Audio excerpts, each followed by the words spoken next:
वेड भाग 5. साईचा तोल जात तो रेल्वे रुळांवर पडला आणि तोच त्याच्या समोर येणाऱ्या ट्रेनचा हॉर्न मोठ्याने वाजला. साईने घाबरतच त्या ट्रेनकडे पाहिले आणि एक नजर त्याने मैथिलीवर फिरवली. मैथिलीने दोन्ही हात स्वतःच्या ओठांवर घट्ट दाबून धरतच घाबरत साईकडे पाहिली. थँक्स, साई भाऊक आवाजातच तिला म्हणाला. रेल्वे अगदी दुप्पट तिप्पट वेगाने त्याच्या दिशेने येत होती. त्याला काही कळायच्या आणि त्याने काही करायच्या आतच रेल्वेने त्याला धडक मारली. साई! तिने घाबरत मोठ्याने किंचाळली. आता पुढे काय झालं? तिच्या बाजूलाच बसलेल्या एका महिलेने तिच्या खांद्यावर हात ठेवत तिला विचारलं. डोळे उघडून तिने आजूबाजूला एक नजर फिरवली. जे काही घडलं होतं ते तर स्वप्न होतं याची खात्री जशी तिला झाली तसं तिने सुटकेचा निश्वास सोडला. रात्रभर जागरण केल्याने डोकं सुद्धा जड झालं होतं तिचं. थरथरत्या हाताने बॅगेतून पाण्याची बाटली तिने बाहेर काढली. ओठांवर पाण्याची बाटली टेकवत दुसऱ्या क्षणाला पाण्याची बाटली तिने रिकामी सुद्धा केली. कोरड्या पडलेल्या घशाला तिने शांत केलं. अगला station Airoli. Next station Airoli. पुढील स्टेशन ऐरोली. ट्रेनमध्ये पुढील स्थानकाची घोषणा होऊ लागली. बाटली बॅगेत टाकत ती दरवाजाजवळ आली. आज तिच्या मनात एक वेगळीच भीती निर्माण झाली होती. प्लॅटफॉर्मवर पाय ठेवायची तिची हिंमतच होत नव्हती. ऐरोली? तिच्या मागे उभ्या असलेल्या महिलेने तिला विचारलं तसं मैथिलीने हो मध्ये मान डोलावली. ट्रेन ऐरोली स्थानकावर येऊन थांबली तसं दरवाजाच्या चौकटीत उभं राहत दूर दूरपर्यंत मैथिलीने स्वतःची नजर टाकली. तिच्या मागे उभ्या असलेल्या सगळ्याच बायकांची ऐरोली स्टेशनवर उतरायचं म्हणून गडबड सुरू होती, कारण मैथिली ट्रेनचा मुख्य दरवाजा अडवून होती. उतरायचं नाही तर पुढे कशाला उभं राहतात? सकाळ सकाळी काय एक एक नमुने भेटतायत ना. मागची महिला तिच्यावर चिडचिड करू लागली. मैथिलीचं तिच्या बोलण्याकडे लक्षच नव्हतं. तिने आजूबाजूला नजर फिरवत घाबरतच रेल्वे स्थानकावर पाऊल ठेवलं. बॅगेतील फोन रिंग होऊ लागला, पण नजर अजूनही आजूबाजूला फिरत होती तिची. फिरती नजर तशीच ठेवत तिने बॅगेतून मोबाईल बाहेर काढला. आई? मोबाईल स्क्रीनवर झळकणारं स्वतःच्या आईचं नाव बघून तिचा जीव थोडा भांड्यात पडला. हा आई. आईसोबत बोलतच ती रेल्वे स्थानकाबाहेर पडली, पण आईसोबत बोलताना वारंवार मागे वळून बघत होती. थोडं इकडचं तिकडचं बोलून आईसोबतचं बोलणं आटोपत तिने फोन कट करून टाकला आणि वनिशाला फोन लावला. कुठे आहेस? काल रात्रीपासून फोन लावते मी तुला. वनिशाने फोन उचलताच मैथिलीने तिला विचारलं. जस्ट कामावर जायला निघाली. तू पोहोचलीच असशील ना? वनिशाने विचारलं.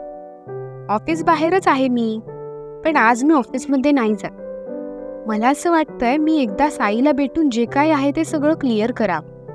फेसबुकवर वेगवेगळ्या अकाउंटवरून त्रास देत बसतोय. मला या सगळ्या गोष्टींचा माझ्या नव्याने सुरू होणाऱ्या संसारावर फरक पडू द्यायचा नाहीये, मैथिली म्हणाली. मैथू, तू असा वेडेपणा अजिबात करणार नाहीस हा? वनिशा तिला समजवू लागली. मला त्रास होतोय ग वणी. Try to understand. तुम्ही लोक ना मला समजूनच घेत नाही. माझीच चूक आहे म्हणा त्यात. जाऊ दे, मला तुम्हा कोणासोबतच नाही बोलायचं. बाय. मैथिलीने रागातच फोन कट केला. काहीही झालं तरी आज साईला मी भेटूनच राहणार असा निश्चय तिने मनात केला. तिची पावलं पुन्हा रेल्वे स्थानकाच्या दिशेने वळली. हातात असणारा मोबाईल वारंवार रिंग होत असतो, कारण वनिशाचा फोन तिला येत असतो, पण ती वारंवार तिचा फोन कट करत असते. सॉरी निनाद, आज मला थोडं काम आहे. मला तुम्हाला नाही भेटता येणार असा मेसेज टाईप करून तिने निनादला पाठवला आणि आपला मोर्चा पुण्याच्या दिशेने वळवला. कामात झोकून घेतलेल्या निनादला मोबाईल हातात घ्यायला वेळच मिळाला नाही. त्याने थेट दुपारी जेवणाच्या सुट्टीत मोबाईल हातात घेतला. मैथिलीचा आलेला मेसेज वाचून थोडासा हिरमोड झाला त्याचा, पण तिचं वागणं जास्त मनावर न घेता ठरल्याप्रमाणे त्याने तिला फोन लावला. पण मैथिलीने त्याचा फोन उचलला नाही. लंच झाला का तुझा? मोबाईलवर अंगठे दाबत निनादनं मेसेज टाईप करतच तिला सेंड केला. पण मोबाईलचा डाटा बंद असल्यामुळे निनादचा मेसेज तिच्यापर्यंत पोहोचलाच नाही. आज मॅडम जास्तच बिझी दिसतायत असा विचार करत त्याने मोबाईल बाजूला ठेवला. आपल्या मित्रांसोबत गप्पा गोष्टी करत तो जेवू लागला. स्थळ पुणे. साई, आता या वेळेला कुठे चाललायस? एकतर तब्येत ठीक नाही तुझी, गप्पपणे आराम कर बघू. साईराज घराबाहेर पडणार तोच त्याच्या आईने त्याला टोकलं. काम आहे ग, आलोच. आईला उत्तर देत त्याने डोळ्यांवर गॉगल्स अडवला आणि तो घराबाहेर पडला. दारातच बाईक पार्क होती त्याची. दोन्ही हात हँडलवर ठेवत उजवा पाय बाईकवरून ओलांडून टाकत तो बाईकवर सवार होऊन बसला. बाईकला किक मारत ती चालू करणार त्याआधीच खिशातील मोबाईल रिंग झाला.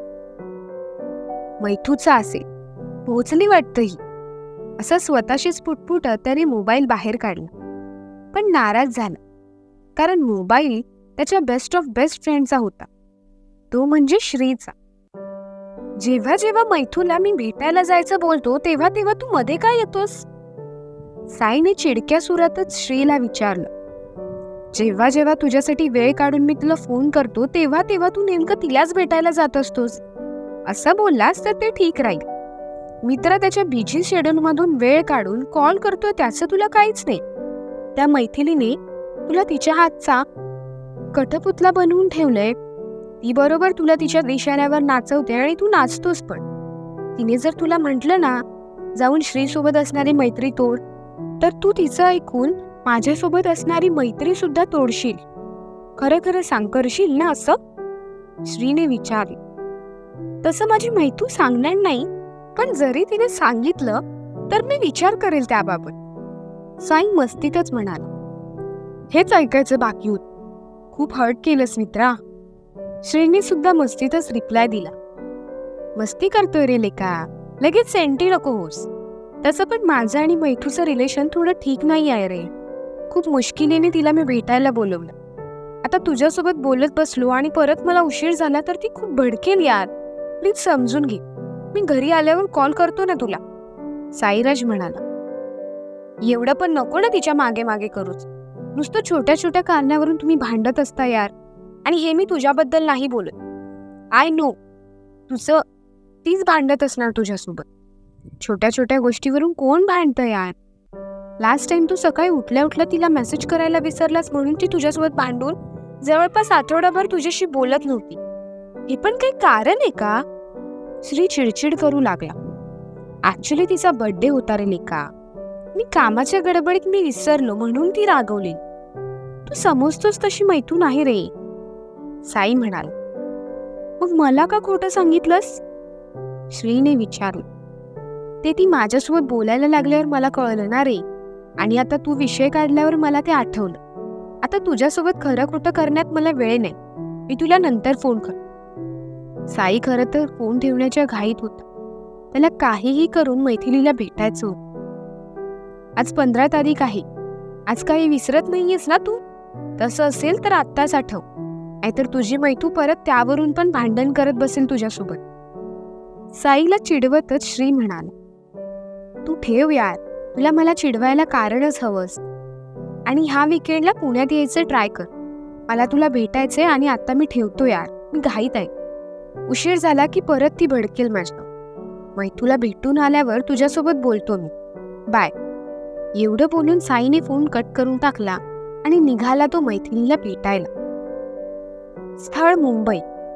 संध्याकाळचे साधारण 8 वाजले तरीही मैथिलीचा अजून काहीही पत्ता नव्हता. म्हणून तिच्या मामाला तिची थोडी जास्तच काळजी वाटू लागली. अजून कशी आली नाही ही? मामाने असं बोलायची खोटी आणि तोच मैथिली दारात हजर राहील. तिला बघून मामाचा जीव भांड्यात पडला. कुठे होतीस तू? उशीर होणं होता तर एक फोन तरी करायचास ना. मामाने तिच्या केसांवरून प्रेमाने हात फिरवतच विचारलं.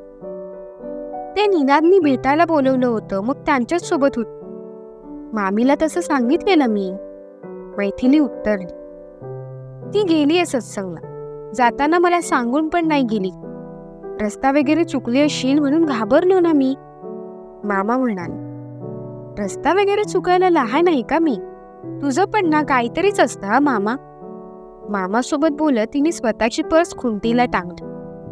ही मुंबई आहे ग, त्यात तू इथे नवीन, त्यामुळे वेगळीच भीती मनात येत होती. इथे कधी काय होईल हे सांगता येत नाही. पेपर वाच म्हणजे कळेल. मामा सोफ्यावर बसतच म्हणाला, पुण्यापेक्षा तर तुझी ही मुंबई बरी. तू उगाच टेन्शन नको हा घेऊस. मामाला धमकावत मैथिली फ्रेश व्हायला निघून गेली. जेवण गरम करायला घेतो तोपर्यंत, मामा म्हणाला. मी जेवून आलीये रे, मैथिली उत्तरली. एक मिनिट, तू माझ्यासाठी जेवणाचं थांबलास की काय? ओला चेहरा मामासमोर घेऊन येतच तिने त्याला विचारले. मामाने हो म्हटले. अरे देव, मैथिलीने डोक्यावर हात मारून घेतली. तू आणि तुझी बायको दोघेही अर्धवट. मामीला सांगून गेलेले मी जेवण येईल म्हणून, तिने तुला सांगितलंच नाही. ही मामी पण ना.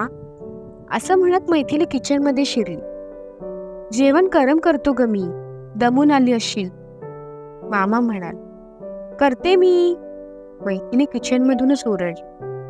मामा मामीसोबत तिचं भारी जमू लागलेलं. खरं तर त्या दोघांमुळेच तिला मुंबई आता आवडू लागलेली. मध्यरात्री 3 वाजता साईने श्रीला फोन केला. ए साई यार, एवढ्या रात्री का कॉल केलायस? कामं आटोपून जस्ट झोपलेलो रे मी. श्री डोळे मिटून फोन तसाच कानापाशी धरत फोनवर बोलत होता. श्री, मला जगावंसं नाही वाटत यार, तुझ्यासोबत बोलावंसं वाटलं म्हणून कॉल केलाय तुला. आता परत तुला त्रास द्यायला नाहीये रे मी. साईने असं काही बोलताच श्रीच्या डोळ्यांवरची झोप उडवली. ए साई, असं का बोलतोयस यार, काय झालं? श्री घाबरतच बेडवरचा उठून बसला. मैथिलीने मला फसवलंय यार. माझ्यापेक्षा जास्त श्रीमंत मुलगा तिला भेटला, तसं ती मला सोडून त्याच्यासोबत लग्न करते. असं कसं वागू शकते ती माझ्यासोबत? मी काय नाही केलं तिच्यासाठी? मला जे जे जमत होतं ते सगळं मी तिच्यासाठी करत होतो ना. आय नो तिला खूप राग आहे, ती रागाच्या भरात असं वागते, पण मला हे सहनच होत नाहीये यार. आणि ती असं कसं वागू शकते माझ्यासोबत? तू समजव ना तिला. साईराज रडतच श्रीजवळ मैथिलीची तक्रार करत होता. त्याचे श्वास भरपूर वाढले होते. तू शांत हो आधी, आणि काय झालं ते मला नीट सांग. श्रीने त्याला शांत केलं. मैथिली माझ्या फिलिंग सोबत खेळलीये यार. ती दुसऱ्या कोणासोबत तरी एंगेजमेंट करते. असं कसं माझ्यासोबत ती वागू शकते? मी नाही जगू शकत तिच्याशिवाय, यू नो ना. साईराज रडतच म्हणाला. आय नो साई, पण अचानक काय झालं तिला? तू आजच तिला भेटलेलास ना? श्रीचा इथेच थोडा गोंधळ उडाला. मैथिलीला भेटायला जायचं म्हणून श्रीसोबत नीट बोलला सुद्धा नव्हता तो. मलाच नाही माहित तिला अचानक काय झालं, पण मी नाही जगू शकत तिच्याशिवाय. माझा यूज करून मला असं एकट्याला टाकून ती असं. साईराज बोलता बोलता मध्येच थांबला. Sai, hello Sai, speak with me. Hello Sai, Shri मोठ्यानेच फोनवर ओरडत होता. श्री. साईराजचा दबका स्वर त्याला ऐकू आला. जणू पुढील शब्द बोलण्यासाठी श्वास अधुरा पडला असेल त्याचा, असं त्याला जाणवलं. हा साई, बोल ना. पण समोरून साई काहीच बोलत. साई, तू वेड्यासारखं काहीही करणार नाहीस हा. मी तुझ्यासाठी लगेच पुण्याला येतोय. तू प्लीज वेड्यासारखं काही वागणार नाहीयेस, प्रॉमिस मी. श्री इथून एकटाच बोलत, पण साईराज त्याच्या बोलण्यावर काहीच प्रतिसाद देत नव्हता. साई, श्री मोठ्यानेच फोनवर ओरडला, पण फोनवर आता एक वेगळीच शांतता होती.